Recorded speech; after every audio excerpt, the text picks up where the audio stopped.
everyone. On Saturday, my Facebook friend reached out to me and said she'd be heading to Thailand on Monday and was willing to bring books with her.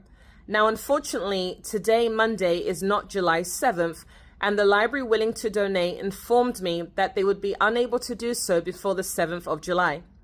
I therefore encouraged my friend to head to the local library that had previously given me donations 9 years ago and 3 weeks ago. She traveled across country, leaving super early to collect the books, only to find that my contact person Nadia was not there. The man on the reception knew nothing about it, said he needed an email, and told her that no, he would not be willing to give her the books. It was at this point my friend messaged me and said, "I wish I'd known this sooner. I've spent £200 on extra luggage and my money has been wasted." It was at that point that her phone went offline. I reached out to a couple friends with a message, "Urgent, can you call a UK number?" Unfortunately, no one responded. I reached out to God and said, "God, help, please, I need help." And fortunately, one of my friends was able to respond, and she told me, "I will call on your behalf." She called, but unfortunately did not get through. By some miracle, my Facebook friend reconnected to the internet, and I asked her, "Can you please go upstairs?" She read the message, no response. I reached out again. I called. She answered but didn't speak. I wrote another message, "Can you please reply?" Finally, she responded and said that she was just getting a drink. Would I still like her to go to the library? I told her, "Please go to the library, go upstairs, have a look at the bookshelf and tell me how much the books cost." I told her, "I need you to get these books to Thailand. You've invested, I've invested. No matter what the cost is, I'm willing to pay." Now, when I told her that, this wasn't because I had discretionary income. On the contrary, I have money in the bank to pay my credit card every month that I'm overseas. And so I told her, right now, I have no choice. I'm going to use my credit card bill money and fundraise on GoFundMe, because at the end of the day, I need to get these books here. There are schools that are waiting for these books. I'm just going to have to pay. There's nothing else that we can do right now. I asked my friend to take photos of the library books and videos so that I could show this to demonstrate and to document the journey. I prayed to God and said, "God, I really need you to come through for me." I reached out to a friend and said, "Please pray," because I explained that even though I'm in a fundraise, I don't currently have the strength of GoFundMe fundraising, and therefore I knew I was making a big investment by spending money that I may possibly not get back in return.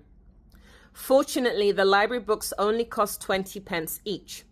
I said to my friend, "I'm going to email you over a letter, show the letter to the librarian, and then ask them if they'll give a discount." My Facebook friend spoke to the librarian. They refused to give a discount. Now, my friend has been in the library for what would be at least 30 minutes to an hour, by which point Nadia turns up. My Facebook friend speaks to Nadia, and Nadia says an email needs to be sent and a letter. My friend explained Juanita has already emailed and she has a letter. Nadia, unfortunately, went in the back office and was non-responsive. My friend said to me, "I think we're just going to have to pay for the books." And I told her, "That's fine. I'm willing to pay. It doesn't matter. Just fill your suitcase with 20 kilograms of books. I will pay no matter the cost of books. Just please fill your suitcase." Now, fortunately, whilst this was all going on, the delay enabled my friend to actually take the initiative to go back to the original librarian, the man who said no, and show him the emails as well as the photograph of the letter that I received this morning requesting the donations. Because the fact of the matter is, Nadia had said an email needs to be sent and a documentation such as a letter needs to be provided. All of this had been done. All of this had been sent via email, and all of this had been shared with my friend. Now, this may or may not surprise you, but she said, "I believe the guy is going to authorize the books. Cross your fingers." So I said another quick prayer. "God, please help me. We really need to get these books." By some miracle, the very same guy who had said no, who had rejected her original request for the books, said yes. That for me was a miracle. And I said to my friend, "I prayed," and she replied, "Thank God." God is faithful. Whether you believe in him or not is neither here nor there. This is literally evidence of a miracle. Rejection after rejection after rejection. But before my friend left the library, we got a yes. And so now she's on her way to the airport with a suitcase that is full of very heavy books. So this is still a donation request, because although I don't have to use my credit card bill money to pay for these books, the fact of the matter is the suitcase is very heavy, highly possibly overweight. I'm therefore making a request for donations in the event that there are charges for the suitcase being overweight. If by another miracle the suitcase is not overweight, then that money will be used to enable us to ship books to India. Shipping books to India, 25 kgs, is approximately 30 British pounds.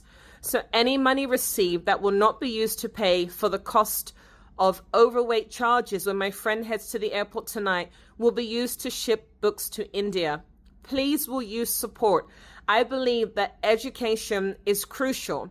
The Bible says people perish for lack of knowledge. Knowledge is power. So please donate that these books can get into the hands of children, not just here in Thailand, but as I said, any additional money that is received will get books in the hands of children in India.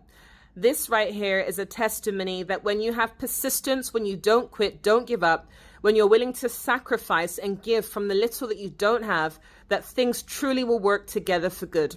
I hope that you're encouraged, and I hope that you'll be willing to share and to donate. Thanks everyone for listening. Bye for now.